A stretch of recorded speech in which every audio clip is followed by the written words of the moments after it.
Revenue deficit ఏకంగా 56% పెరిగింది. 38,682 కోట్లు మా హయాంలో ఉంటే ఏకంగా 60,285 కోట్లు ఆయన హయాంలో. రెవెన్యూ డెఫిసిట్ ఏకంగా 56% పెరిగింది.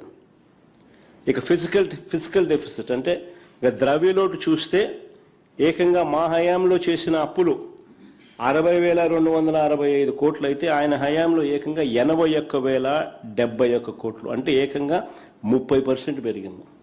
23-24తో పోలిస్తే రెవెన్యూ లోటు దాదాపు 56% పెరిగింది. ఫిస్కల్ డెఫిసిట్ 30% పెరిగింది. పెద్దగా అంకెలు సంఖ్యలు ఎక్కువ ఇక్కడ చెప్పడం ఇంత పర్ఫెక్ట్ ఉండదేమో. మీరు ఈ పేపర్లో 2 స్టేట్మెంట్లు రాస్తారు, ఇచ్చుకుంటారు.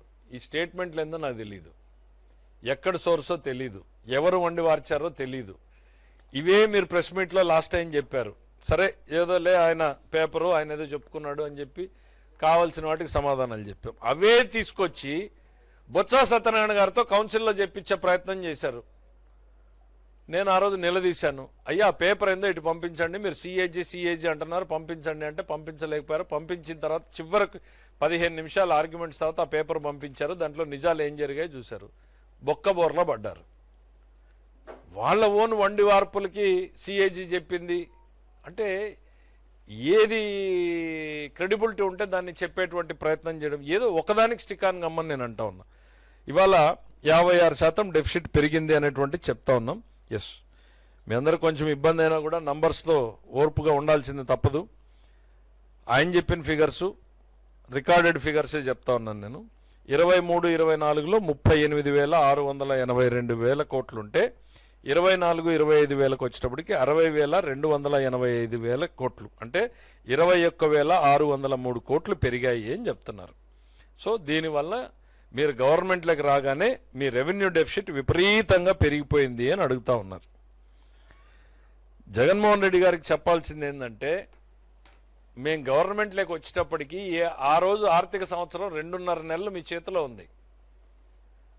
2 నెలల్లోనే 26,441 కోట్ల రూపాయలని మీరు రెవెన్యూ డెఫిసిట్ని చేశారు. నేను ఇచ్చేవన్నీ కూడా కాగ్ నంబర్స్ ఇస్తాను, మీకు కావాల్సితే పేపర్స్ ఉంటాయి చాలా క్లియర్గా కాగ్ నంబర్స్. అంటే 2 నెలల్లోనే 50% డెఫిసిట్. ఆ జూన్ 12 నెలలు, ఆ 12 రోజులు తీస్తే మరో 3-4 వేల కోట్లు ఉంటుంది. అంటే దాదాపు 30,000 కోట్ల రూపాయలు, 60,000 కోట్లలో 30,000 కోట్ల రూపాయల్ని 2 నెలల్లోనే చూపించినటువంటి ఘనత మీది. మీ వారసత్వం కాదని ఈ ప్రభుత్వం వచ్చిన తర్వాత కూడా మొత్తం రెవెన్యూ డెఫిసిట్ కారకులు మీరు. మళ్ళీ ఆ బురదను తీసుకొచ్చి మా మీద వేసేటువంటి ప్రయత్నం చేస్తున్నారు. దాని పర్యవసానమే ఫిస్కల్ డెఫిసిట్ కూడా పెరగడం అనేటువంటిది. అంతే తప్ప ఏదో